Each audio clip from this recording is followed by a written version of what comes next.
নমস্কার সবাইকে, তোমাদের সবাইকে রান্নায় রাঁধুনিতে স্বাগত জানাই। আজ জগন্নাথ দেবের ৫৬ ভোগের প্রথম পর্বে আমরা একটা নতুন রেসিপি শেয়ার করব। তোমাদের সাথে যে নতুন রেসিপি শেয়ার করব এটি হচ্ছে চূড়া কদম্ব। খুব সহজেই তোমরা বাড়িতেও বানিয়ে নিতে পারবে চূড়া কদম্ব। চূড়া কদম্ব তৈরি করতে আমাদের লাগবে ১.৫ কাপ চিড়ে, ২ কাপ দুধ, গুড়, কাজু, কিশমিশ, ২টো এলাচ। তোমরা চাইলে এতে পেস্তা বাদাম কুচি, আমন্ড বাদাম কুচিও দিতে পারো। আখরোট কুচি, বিভিন্ন ড্রাই ফ্রুটসের মধ্যে তোমরা দিতে পারো। আমার কাছে দুটোই ছিল তাই আমি দুটোই দিয়েছি। এবার গ্যাসে কড়াই বসিয়ে তাতে ২ কাপ দুধ আমি দিয়ে দেবো ভালোভাবে ফোটানোর জন্য। দুধটা এদিকে আমি ফোটাতে বসিয়ে দিলাম। চূড়া কদম্বের জন্য চিড়েটা কিন্তু গোটা রাখলে হবে না, চিড়েটাকে আমাদের মিহি করে গুঁড়ো করে নিতে হবে। আমি একটি ব্লেন্ডারের সাহায্যে চিড়েটা গুঁড়ো করে নিচ্ছি। এই চূড়া কদম্বের চিড়েটা মিহি করে গুঁড়ো করলে চূড়া কদম্বের স্বাদ যতটা ভালো হবে, চূড়া কদম্বের পাকও খুব ভালো হবে। এদিকে আমার চিড়েটা গুঁড়ো করা হয়ে গেছে। দেখো, আমি ঠিক যেরকম মিহি করে গুঁড়ো করেছি তোমরা ঠিক এরকমই মিহিভাবে গুঁড়ো করে নেবে চিড়েটা। ভিডিওটা যদি তোমাদের ভালো লাগে অবশ্যই লাইক আর শেয়ার করে দিও। এদিকে দুধ ফোটাতে দিয়ে দিয়েছি আমি। আর হ্যাঁ, চ্যানেলটা সাবস্ক্রাইব করতে যেন ভুলে যেও না। পাশে থাকা বেল আইকনটাও ক্লিক করে রেখো, যাতে আমি নতুন নতুন যত রেসিপি দেব সব তোমরা আগে পেয়ে যাও। দুধটা ভালোভাবে ফুটতে লাগুক। দুধটাকে ফুটিয়ে একদম অর্ধেকেরও কম করে নিতে হবে।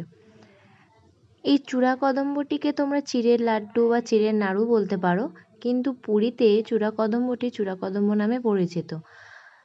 জগন্নাথ দেবের ৫৬ ভোগের মধ্যে একটি অন্যতম ভোগ এই চূড়া কদম্ব। দেখো, কথা বলতে বলতে দুধটা ফুটে আমার ক্ষীর মতন হয়ে গেছে। ঠিক এরকমই ক্ষীর আমাদের লাগবে চূড়া কদম্ব তৈরি করতে। এর মধ্যে আমি এবার ২টো এলাচ ফাটিয়ে দিয়ে দেবো।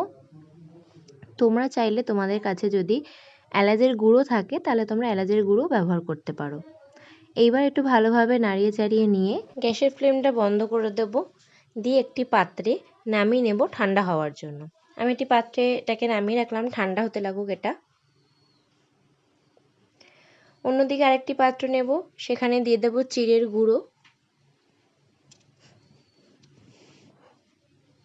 তারপর দিয়ে দিতে হবে তোমরা যে ড্রাই ফ্রুটসগুলো নেবে সেই ড্রাই ফ্রুটসগুলো দিয়ে দেবে। আমি যেহেতু কাজু কিশমিশ দিয়েছি তো এই কাজু কিশমিশ কুচিটা দিয়ে দেব।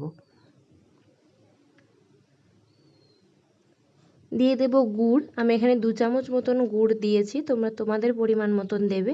যেহেতু এটি মিষ্টির প্রিপারেশন তাই আমি বলবো একটু মিষ্টি মিষ্টি না হলে চূড়া কদম্বটা ভালো লাগবে না। সব শেষে দিয়ে দেব ক্ষীর, যে ক্ষীরটা আমরা তৈরি করেছি সেই ক্ষীরটা।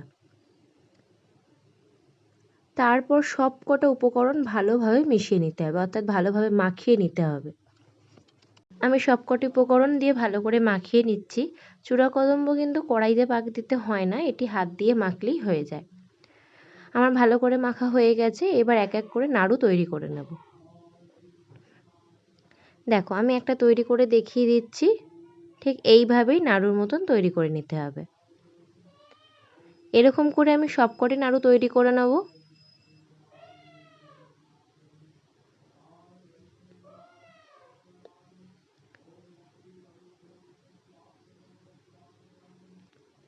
সবকটি নাড়ু আমার তৈরি করা হয়ে গেছে। আমি সাজানোর জন্য ওপর থেকে কিশমিশ কুচি দিয়ে দিচ্ছি, তোমরা চাইলে পেস্তা বাদাম কুচি বা কাজু বাদাম কুচিও দিতে পারো।